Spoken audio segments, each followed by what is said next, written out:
আসসালামু আলাইকুম। Four M integrated agro থেকে সকলকে শুভেচ্ছা জানাচ্ছি।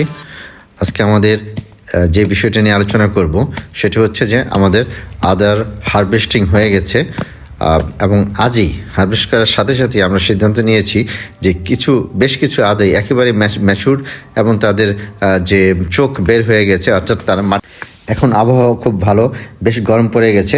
কাজে আমরা সিদ্ধান্ত নিয়েছি যে এই সমস্ত বীজগুলোকে আমরা সরাসরি সুন্দর ভালো মিডিয়া প্রস্তুত করে আমরা বস্তাতে দিয়ে দিব। মিডিয়া হিসেবে আমরা নিয়েছি নারকেলের ছোবড়া, ছাই, ভিটি বালু এবং খুবই অল্প পরিমাণে মাটি এবং ধানের চিটা। এই 5টি উপকরণ দিয়ে আমরা মিডিয়া প্রস্তুত করছি। আমরা কীভাবে প্রস্তুত করছি সেটা আমরা সঠিকভাবে আমরা আপনাদেরকে উপস্থাপন করার চেষ্টা করছি এবং এই উপকরণগুলো এখন একসাথে মিশিয়ে নিব এবং খুব ভালোভাবে মেশাতে হবে যেন উপকরণগুলো একটি অপরটি এক এক জায়গাতে বিচ্ছিন্নভাবে যাবে না থাকে, সঠিকভাবে সুন্দরভাবে একটি মিশ্রণ তৈরি হয়। এখানের যে মিশ্রণের যে উপকরণগুলো আছে সবগুলোই গাছের সঠিক বৃদ্ধি, পোকামাকড় আক্রমণ থেকে রক্ষা করা। এই উপকরণগুলো সহজলভ্য এবং একেবারেই প্রাকৃতিক। আমরা আমাদের যে এই ড্রাগন বাগানে এই বস্তাগুলো বসিয়ে দিব, সুন্দরভাবে বস্তার মধ্যে উপকরণগুলো বসিয়ে দেওয়া হচ্ছে।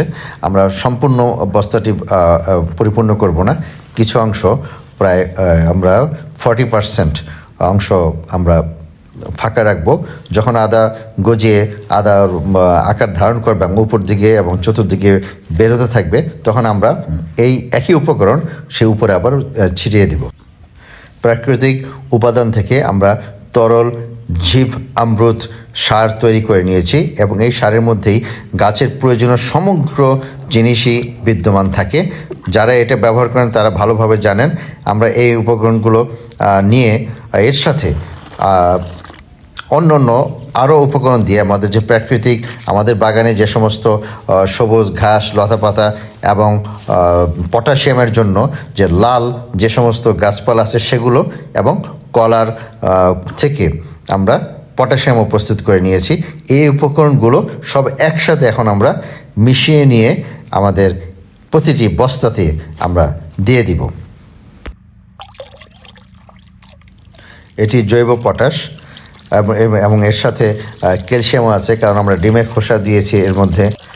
আমরা গত বছর থেকেই সম্পূর্ণ জৈব উপায়ে আমরা আমাদের বাগানকে আমরা বা গাছের যে প্রয়োজনীয় পুষ্টি আমরা সরবরাহ করছি।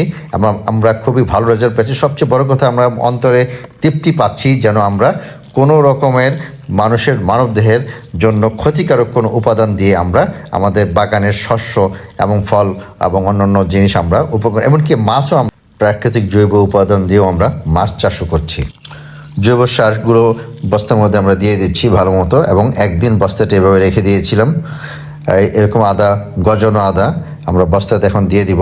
প্রতিটি বস্তাতে আমরা প্রায় 80 থেকে 100 গ্রামের মতো আদার বীজ দিচ্ছি, যেহেতু আমাদের নিজেদেরই বীজ। এবং দেখা যাচ্ছে যে মাটিগুলো এখনও ভেজা আছে, এর মধ্যে দিয়ে দিলাম বীজগুলো। আমরা লাইন পদ্ধতি, সরাসরি বেডে এবং বস্তা উভয় পদ্ধতিতেই এবছর আমরা ফসল উৎপাদন করব সে সিদ্ধান্ত নিয়েছি। তো বস্তাগুলো আগে আমরা তৈরি করতেছি। শুধুমাত্র এক্সাম্পল হিসাবে আমরা 2টি বস্তা সকলকে জানানোর জন্য যে কিভাবে জৈব উপাদান দিয়ে বস্তার মিডিয়া প্রস্তুত করা যায়। আমাদের যে আদা উত্তোলন করার পর যে আদার যে গাছগুলো শুকিয়ে গিয়েছে, সেই গাছের পাতাগুলো দিয়ে আমরা মালচিং করে দিচ্ছি। মালচিংটা খুবই জরুরি, বিশেষ করে এই জৈব উপাদানের মধ্যে যে প্রচুর কোটি কোটি অণুজীব থাকে, অণুজীবগুলোকে রক্ষা করার জন্য এই মালচিং প্রয়োজন।